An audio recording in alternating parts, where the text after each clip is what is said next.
আজকে মা ফুল্লরার মাটিতে দাঁড়িয়ে। বীরভূম জেলা হচ্ছে সতীপীঠের অন্যতম পীঠস্থান।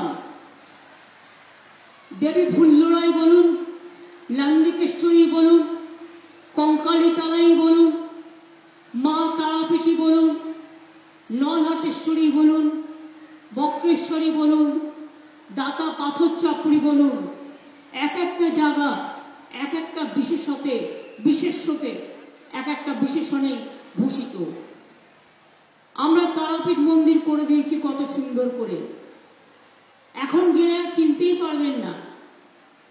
আশিসদার অবশ্য অনেকটা কাজ আছে এবং আমার যারা পুরোহিত ওখানকার সুকুমাররা সকলে মিলেই সাহায্য করেছে।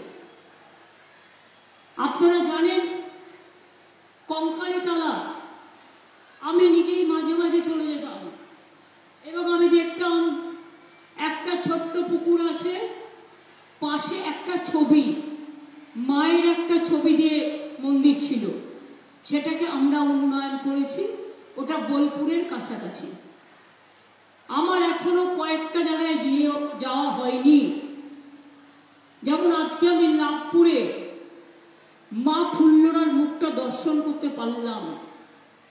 মা যদি কোনোদিন আমায় ডাকে আমি নিজে ফুল্লরা মন্দিরে যাব এবং নান্দিকেশ্বরীতে যাব, কারণ আমার যাওয়ার ইচ্ছে আছে।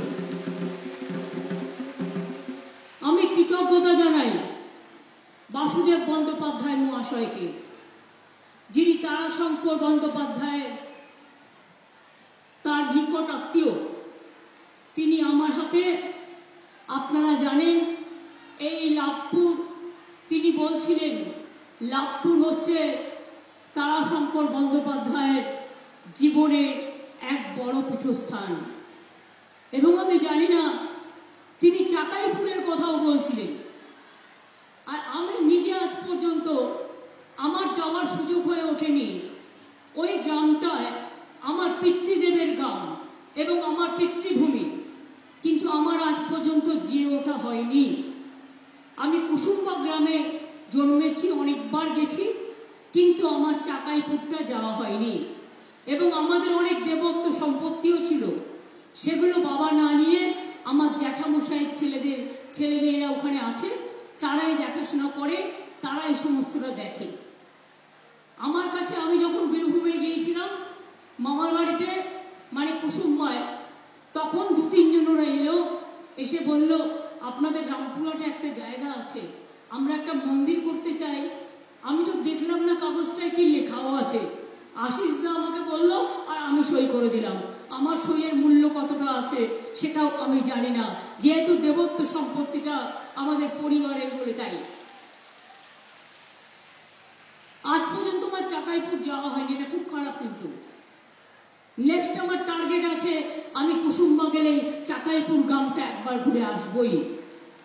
তার কারণ জীবনের দীর্ঘদিন কাটিয়েছি, পাশাপাশি অনেক গ্রাম আমি চিনি।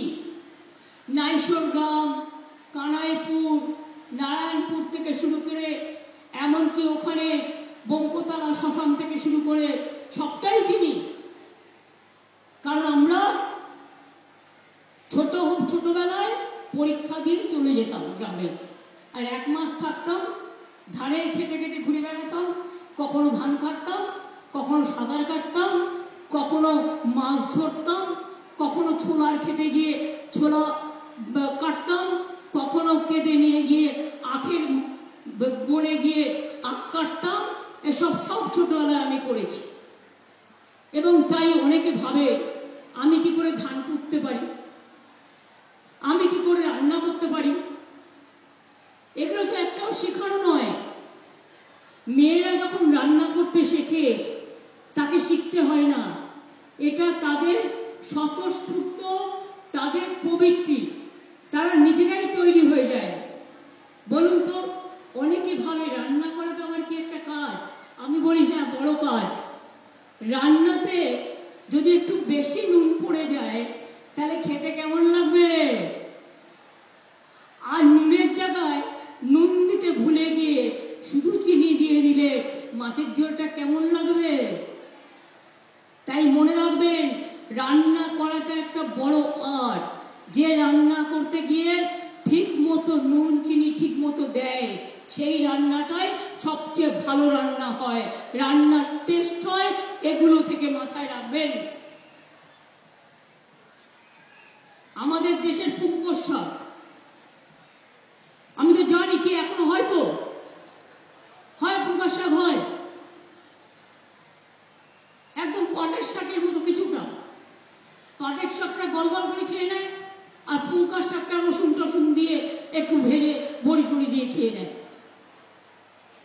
মাছের ঝাল টক, আলু পোস্ত, পোস্তর বড়া, এগুলো বীরভূমের এক একটা উপাচার, এক একটা উপাদান, যার কোনো তুলনা হয় না।